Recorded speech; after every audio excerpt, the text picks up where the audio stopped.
Henry Ward Beecher was, of course, the 19th century abolitionist and fiery sermonizer for human rights, after whom this school was named, Mr. Tushman was saying when I started paying attention again. While reading up on his life in preparation for this award, I came upon a passage that he wrote that seemed particularly consistent with the themes I touched on earlier. Themes I've been ruminating upon all year long, not just the nature of kindness, but the nature of one's kindness, the power of one's friendship, the test of one's character, the strength of one's courage. And here the weirdest thing happened. Mr. Tushman's voice cracked a bit, like he got all choked up.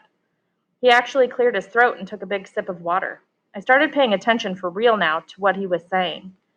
The strength of one's courage, he repeated quietly, nodding and smiling. He held up his right hand like he was counting off courage, kindness, friendship, character. These are the qualities that define us as human beings and propel us, on occasion, to greatness. And this is what the Henry Ward Beecher Medal is about, recognizing greatness. But how do we do that? How do we measure something like greatness? Again, there's no yardstick for that kind of thing. How do we even define it? Well, Beecher actually had an answer for that.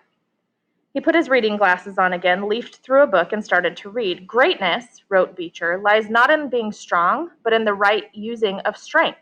He is the greatest whose strength carries up the most hearts.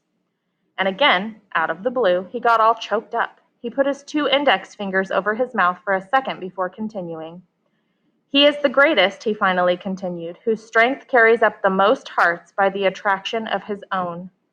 Without further ado, this year I am very proud to award the Henry Ward Beecher Medal to the student whose quiet strength has carried up the most hearts. So will August Pullman please come up here to receive this award? Floating. People started applauding before Mr. Tushman's words actually registered in my brain. I heard Maya, who was next to me, give a little happy scream when she heard my name, and Miles, who was on the other side of me, patted my back. "Stand up, get up," said the kids all around me, and I felt lots of hands pushing me upward out of my seat, guiding me to the edge of the row, patting my back, high-fiving me. "Way to go, Auggie. Nice going, Auggie." I even started hearing my name being chanted. "Auggie, Auggie, Auggie." I looked back and saw Jack leading the chant, fist in the air, smiling and signaling for me to keep going, and Amos shouting through his hands, "Woohoo, little dude." Then I saw Summer smiling as I walked past her row, and when she saw me look at her, she gave me a secret little thumbs up and mouthed a silent, "Cool beans" to me. I laughed and shook my head like I couldn't believe it. I really couldn't believe it. I think I was smiling. Maybe I was beaming. I don't know. As I walked up the aisle toward the stage, all I saw was a blur of happy, bright faces looking at me and hands clapping for me, and I heard people yelling things out at me. "You deserve it, Auggie. Good for you, Auggie." I saw all my teachers in the aisle seats, Mr. Brown and Miss Petosa and Mr. Roach and Mrs. Watanabe and Nurse Molly and all the others, and they were cheering for me, woo-hooing and whistling. I felt like I was floating. It was so weird, like the sun was shining full force on my face and the wind was blowing. As I got closer to the stage, I saw Ms. Rubin waving at me in the front row, and then next to her was Mrs. G, who was crying hysterically, a happy crying, smiling and clapping the whole time. And as I walked up the steps to the stage, the most amazing thing happened. Everyone started standing up, not just the front rows, but the whole audience suddenly got up on their feet, whooping, hollering, clapping like crazy. It was a standing ovation for me. I walked across the stage to Mr. Tushman, who shook my hand with both his hands and whispered in my ear, "Well done, Auggie." Then he placed the gold medal over my head, just like they do in the Olympics, and had me turn to face the audience. It felt like I was watching myself in a movie almost, like I was someone else. It was like that last scene in Star Wars Episode 4, A New Hope, when Luke Skywalker, Han Solo, and Chewbacca are being applauded for destroying the Death Star. I could almost hear the Star Wars theme music playing in my head as I stood on the stage. I wasn't even sure why I was getting this medal, really. No, that's not true. I knew why. It's like people you see sometimes and you can't imagine what it would be like to be that person, whether it's somebody in a wheelchair or somebody who can't talk. Only I know that I'm that person to other people, maybe to every single person in that whole auditorium. To me, though, I'm just me, an ordinary kid. But hey, if they want to give me a medal for being me, that's okay. I'll take it. I didn't destroy a Death Star or anything like that, but I did just get through the 5th grade, and that's not easy, even if you're not me. Pictures. Afterward, there was a reception for the 5th and 6th graders under a huge white tent in the back of the school. All the kids found their parents, and I didn't mind at all when Mom and Dad hugged me like crazy, or when Via wrapped her arms around me and swung me left and right about 20 times.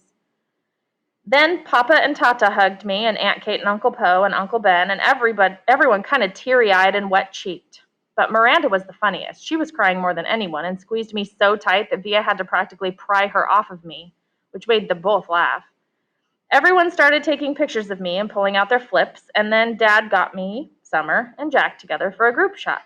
We put our arms around each other's shoulders, and for the first time I can remember, I wasn't even thinking about my face. I was just smiling a big, fat, happy smile for all the different cameras clicking away at me. Flash, flash, click, click. Smiling away as Jack's parents came over and Summer's mom started clicking, then Reed and Maya came over, flash, flash, click, click. And then Charlotte came over and asked if she could take a picture with us, and we were like, sure, of course. And then Charlotte's parents were snapping away at our little group along with everyone else's parents. And the next thing I knew, the 2 Maxes had come over, and Henry and Miles and Savannah. Then Amos came over and Jimena, and we were all in this big, tight huddle as parents clicked away like we were on a red carpet somewhere. Luca, Isaiah, Nino, Pablo, Tristan, Ellie. I lost track of who else came over. Everybody, practically. All I knew for sure is that we were all laughing and squeezing in tight against each other, and no one seemed to care if it was my face that was next to theirs or not. In fact, and I don't mean to brag here, but it kind of felt like everyone wanted to get close to me. The walk home. We walked back to our house for cake and ice cream after the reception. Jack and his parents and his little brother Jamie, Summer and her mother, Uncle Poe and Aunt Kate, Uncle Ben, Tata and Papa, Justin and Via and Miranda, Mom and Dad.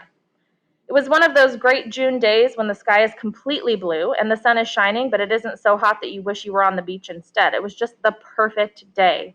Everyone was happy. I still felt like I was floating, the Star Wars hero music in my head.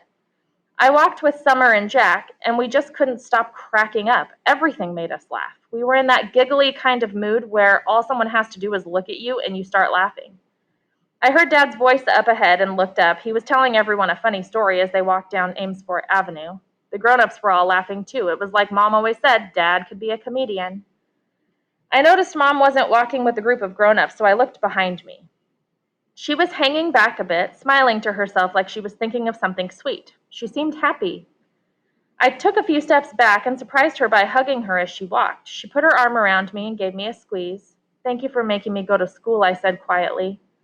She hugged me close and leaned down and kissed the top of my head. Thank you, Auggie, she answered softly. For what? For everything you've given us, she said, for coming into our lives, for being you. She bent down and whispered in my ear, You really are a wonder, Auggie. You are a wonder.